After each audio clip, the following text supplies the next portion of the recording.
Greetings and salutations, everyone. I hope everyone is doing well today, and welcome back to tonight's second half.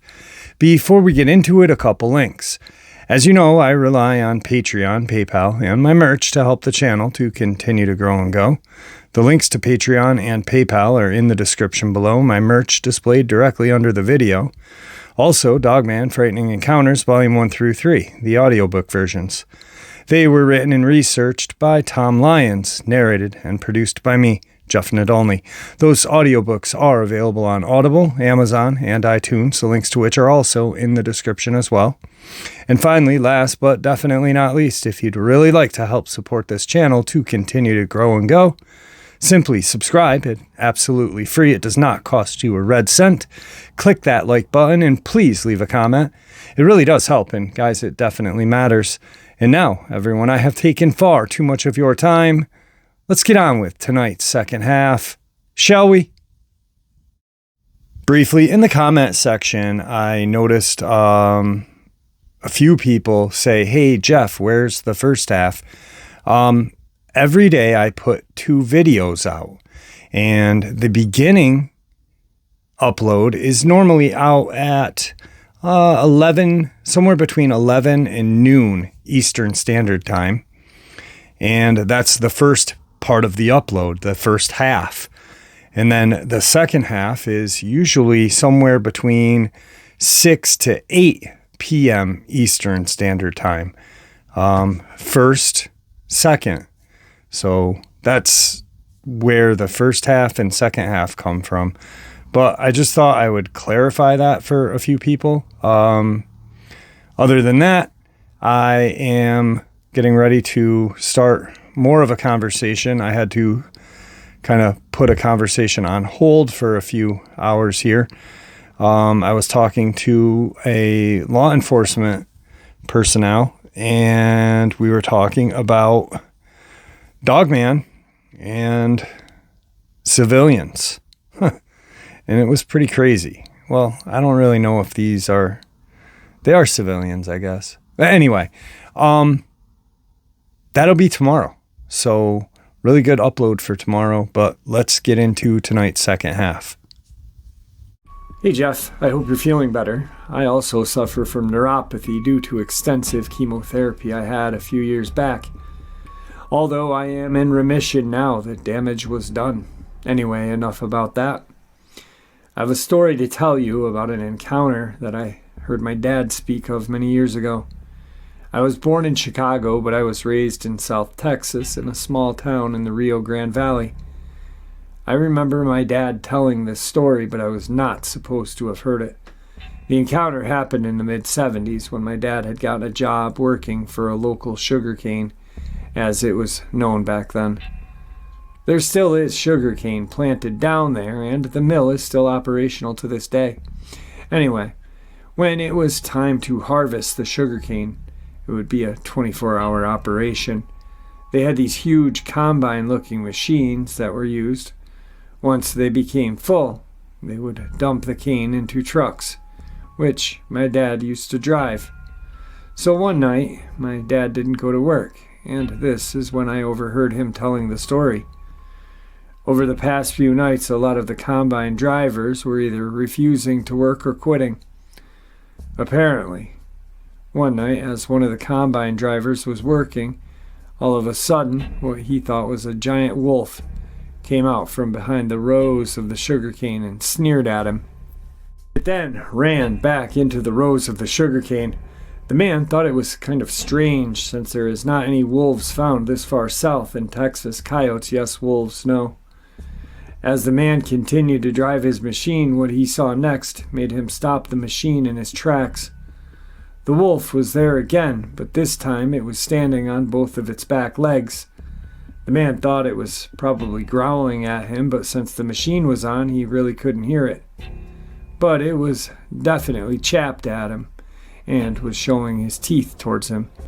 The man described the beast to be standing at least 7 or 8 feet tall, with what he called the lower body of a man and the head of a dog. The man thought he was seeing the devil himself, and when he explained what he saw, his other coworkers just laughed at him, saying he shouldn't be drinking while driving the huge machines. Needless to say, the man quit that night and said he knew what he saw and hoped no one else would see it. Apparently, over the next few nights, other drivers started seeing the same thing. And one of the drivers said it was not the devil, but a werewolf that everyone was seeing. This went on for about 2 weeks, and just like the sighting started, they all of a sudden stopped. Fast forward to 2016. And this night I was visiting my brother at his trailer house. We were both sitting outside on the tailgate of his truck. I was on my third beer when I noticed everything went silent. So you can get a better idea, my brother lived in the outskirts of the local town. It was his house, then his neighbor's, and then about a half a mile down the road, another neighbor. In between the houses was farmland. At this particular time, the crop that was growing was corn. It was already at the point of being harvested, so the corn stalks were standing pretty high. Anyway, as I said, I noticed everything went dead silent, except for the light wind that was blowing, causing the corn stalks to move. When I got the feeling we were being watched, my brother noticed me turning around and looking toward the cornfields, and asked, was I seeing something? I told him no, then asked him did he see something, and he said no. We both stood there for what seemed like an eternity in the silence. When I finally told him I couldn't drink out here because it was too quiet for me, we just ended up going back inside. That night, I couldn't sleep at all and kept hearing this dog bark all night. Then, time to time, I would hear something walking outside. I'm not saying it was a Dogman, but I know we were being watched, and that feeling of dread I had the whole night. Well, this is my experience. I know it isn't much, but just thought I needed to tell someone about this, Jeff. By the way, Jeff, I'm back living on the north side of Chi-Town in Humboldt Park. Continue the good work, and you can call me a local nightmare. Today's second Texas subscriber submission. Hey Jeff, the following happened when I was about 12 years old. I'll describe the layout of the area we lived in back then. My street, located on the north side of downtown, was a mile long and had a dead end. Behind the houses on one side were more houses, but behind the houses on my side of the street was a patch of woods that stretched the length of our street and further beyond the dead end, to the bayou that ran behind our neighborhood. Now, we had built clubhouses and played in those woods all the time. It was a sunny Sunday in Houston, Texas, 1988. I was riding home from church in the back seat of my mom's car. We turned onto my street, and as we passed one of the lots without a house built there, I saw my friends hanging out near the Woodline. I got home, changed out of my church clothes, and grabbed my bike and rode back down to where I saw them. When I got within sight of them, I observed as they were entering the Woodline. I pedaled up to where several of them left their bikes, got off my bike, and ran full speed in order to catch up with them. I was no further than 10 feet into the Woodline when I heard the loudest, most guttural growl I'd ever heard. It stopped me dead in my tracks. The sound made all the organs in my chest cavity vibrate. And I will admit that feeling scared me more than the sound did. Without moving my head, I darted my eyes from left to right, and then back again, scanning the woods, but I didn't see anything. I probably stood there for 10 seconds processing what I heard, before I turned tail, jumped back on my bike, and I was out of there. I never stepped foot in those woods again, and we moved shortly thereafter. Thinking back, the sound this thing made, its lung capacity, it must have been gargantuan.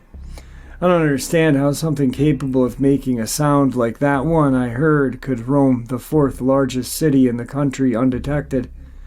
But Houston is known as a bayou city. We have a network of them, just like the one behind my neighborhood, that runs like veins throughout the city.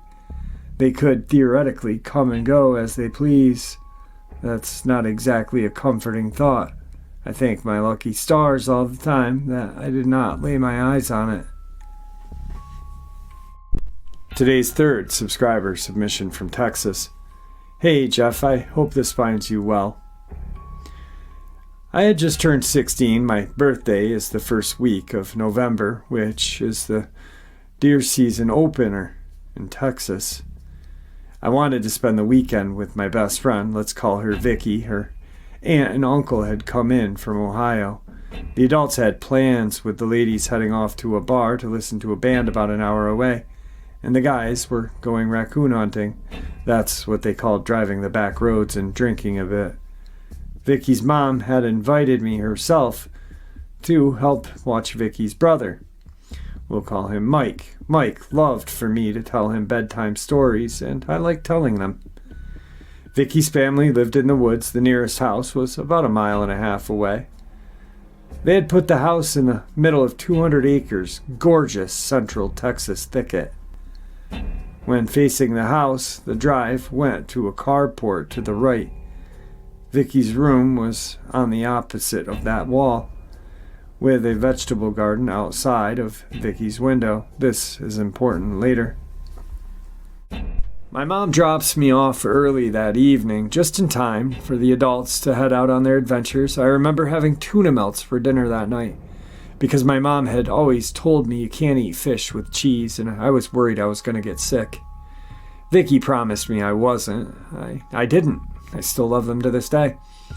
We watched a little sat TV, and then it was time for Mike's bedtime stories. After a tale of giants and heroes, he was off to dreamland. Vicky and I had been left a wine cooler each and went to her room with them to listen to music and whatever else we did back then. It wasn't late, maybe 10:30. Vicky had just gotten off the phone with her boyfriend. They got into an argument because she wouldn't let him come over that night, sipping on our wine coolers and complaining about boys when the lights went out. This wasn't uncommon out there and would usually come back on in a few seconds. Instead, her room filled with this bluish white light. I mean, it was brighter than the day. We had looked at each other, and Vicky said, "I bet it's Daddy and Uncle Phil trying to scare us," shining the spotlights in the window. Then it was morning, just like that. I awoke very confused, and I was wearing Vicky's PJs. She was still asleep, wearing mine. For a few minutes, I couldn't for the life of me figure this out. I woke Vicky up. She sat up and was groggy. After a time or two, she had asked why I was wearing her PJs, and I had no answer. After using the bathroom, we tried to put together what happened. We both remembered the events leading up to the lights and nothing. It was still pretty early. The sun was barely up. Mike was still asleep, and we had questions. None of the adults were back yet. The ladies had stopped and got a late-night breakfast after the club and decided to take a little nap. A little drunk, I guess. The guys were still out. We got dressed and went outside to look for tracks that had to have been there from her dad's truck. There was none. It had been raining earlier that week, and there would have been tracks in the soft earth. Not to mention, it would have rutted up the garden to get that close to be that bright. At that point, I think we both knew there was no light in a truck that could make that light. Plus, we had been in our jeans and t-shirts the last we remembered. Going back inside, Mike was up and ready for breakfast. I went back into the bedroom and found our wine cooler still half full. I called my mom and went home early. She wouldn't talk about it to this day. I forgot about it myself until about 15 years ago when I saw a nightlight that was kind of the same color as the light that filled that room that night.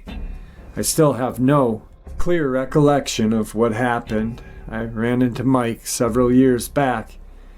They all moved to Ohio in the early 90s. He still remembers the giant stories. I asked him if he remembered anything odd going on when he lived out there.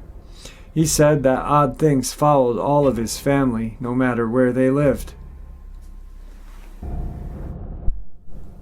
Today's fourth Texas subscriber submission. Hey Jeff, good day. My encounter is not at all that spectacular, but your channel has inspired me to share it. I've never told anyone about this, but it is definitely true, so here goes. This happened in the spring of 2017 in DeSoto, Texas, which is in Dallas County. I had traveled to Dallas for a 3-day continuing education conference for work and was returning home to where I live, over 150 miles west of Dallas, almost straight as the crow flies off of I-20.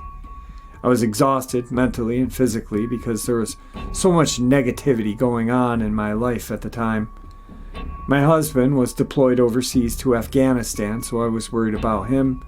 My son was in and out of the hospital for drug addiction and serious mental health issues due to his drug use. I worried for both of them constantly.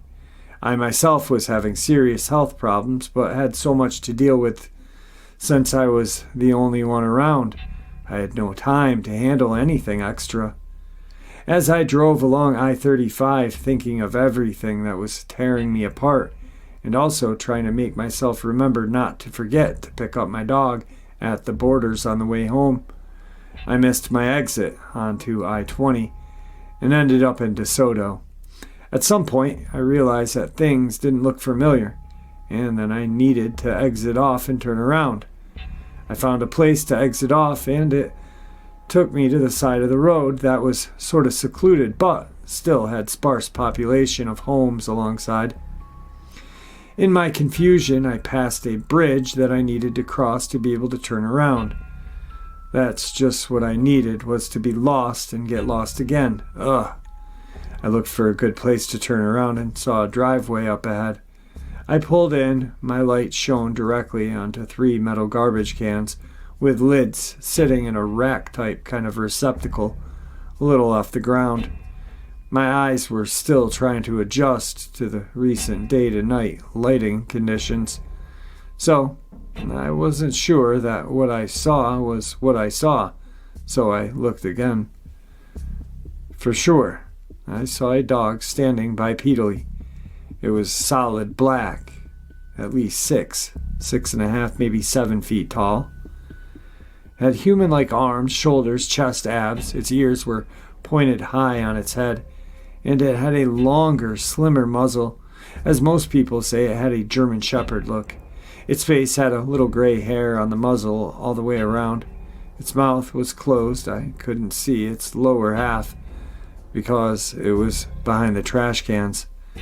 I think it was shocked to see me as I was it. I backed up, turned around, and got back onto the right route home. I was so stressed with my life at that point that it did not bother me as profoundly as I thought it would. And I soon forgot about it because I had so many more problems than just accidentally seeing a Dogman. I just shrugged it off and kept going, almost feeling like I was losing my mind. In fact, things got worse for a bit after seeing it. Shortly after, I was in a car accident, and a few months later, my son passed away from a drug overdose. I almost feel as if seeing the Dogman was an omen of sorts. Had I been in my right mind at the time of seeing it, I'd have driven away and pulled over to a gas station to pray and ask God for a hedge of protection against the evil I had just witnessed. My apologies if this is boring or frivolous in any way. I just thought you may want to know about it. Take care and be blessed. If this makes it to the episode on your channel, please refer to me as Mrs. Long. Sincerely, Mrs. Long, proud Air Force wife, military spouse, the hardest job in the military.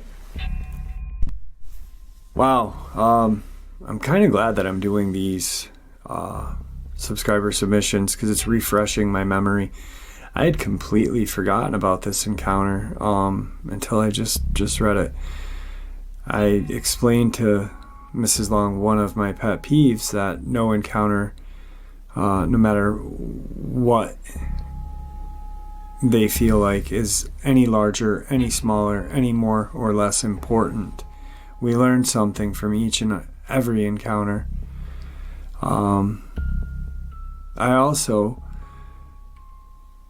through this time of my channel, this is the second mom that actually lost a child. And it's incredibly hard. And one of the moms I really care and respect. I care and respect for everybody, but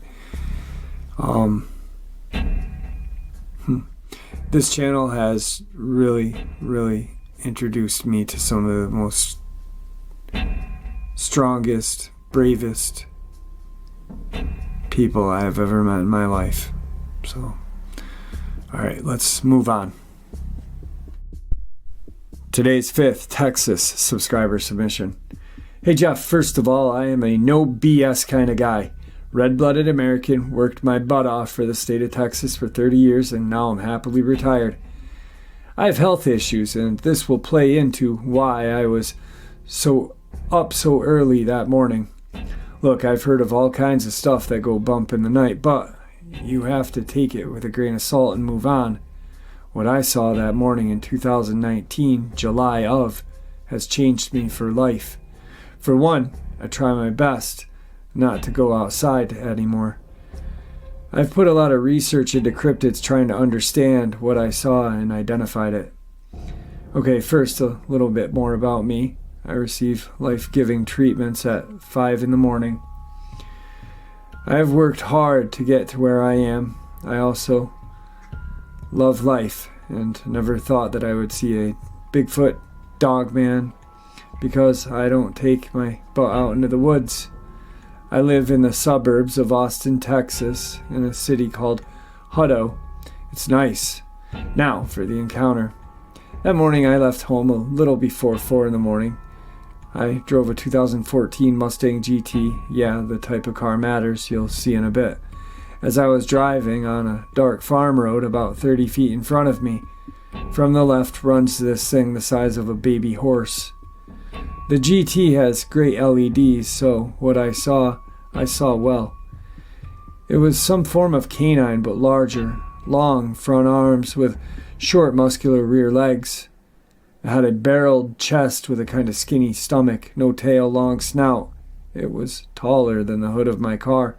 As it ran from the tree line into the cornfield, my mind attempted to process what I was seeing, at the same time yelling, "Oh my God, oh my God!"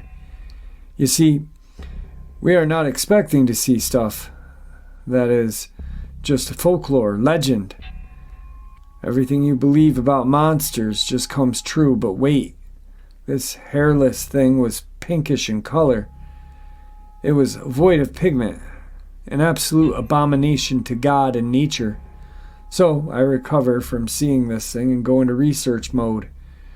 First thought was legendary chupacabra, because of the state. Then I thought it was a manged bear. Oh my God, that was close, but the legs were all wrong. Then a few weeks later I was listening to Dogman Encounters, where a young lady was scared by a skinny manged dogman light bulb. Did I see a version of a dogman in Hutto, Texas? This is my experience. Today's final Texas subscriber submission. Hey Jeff, where to start? At the beginning, I guess. 1981, my older sister, by 22 years, purchased about an acre of land near a lake in the area where my mom and dad grew up. It was a very rural area, a good 15 miles from the nearest town. That summer, her and her husband decided to go camping, and it'd be fun. So, with a couple of cousins, my little sister, myself, we made the 2.5-hour drive from Houston to Central Texas Thicket. My little sister Paula and I had been excited for this trip. She was 9 or 10 years old.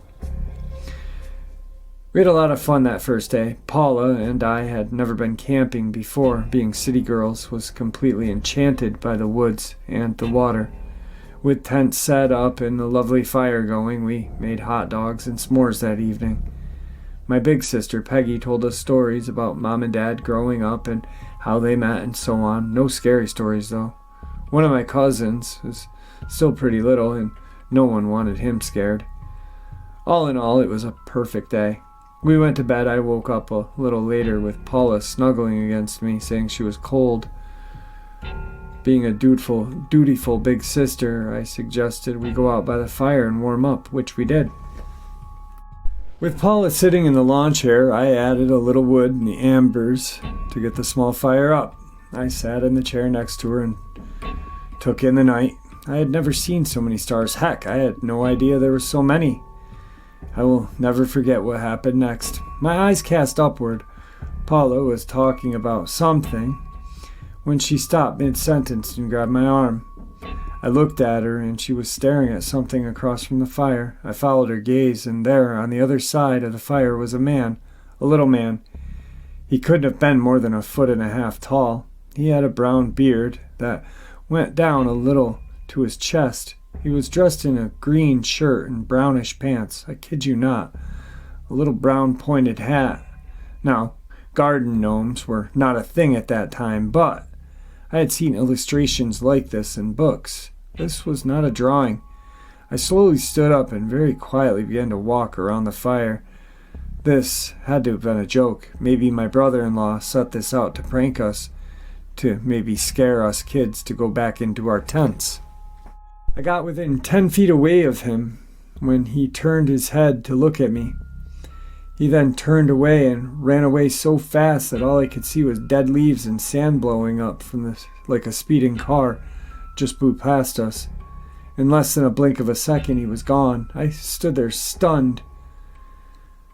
I walked back to Paula and took her hand, and we went back to the tent. The oddest thing was we were not scared by seeing him, but kind of felt dazed. We both fell asleep almost as soon as we got back into our sleeping bags. It wasn't until we got back to Houston that Paula told me about her little man dream. Nope, not a dream. I was there too. I saw him. Not until I was an adult watching some paranormal program did I find out a lot of people have seen these things all over the world. Not scary, but strange nonetheless. Thank you for your forum and the chance to be heard with no judgment. All right, guys. Wow. Can you just imagine, doing your job and a dogman or some sort of strange creature comes out of nowhere and tries to kill you? Not really cool. Anyway, I hope you all enjoyed tonight's second half as much as I enjoyed sharing it with you. I want to thank you all for all of your support. And with that, please everyone stay safe, stay healthy, and may the Great Spirit watch out for all of us and guide us down that path that we call life.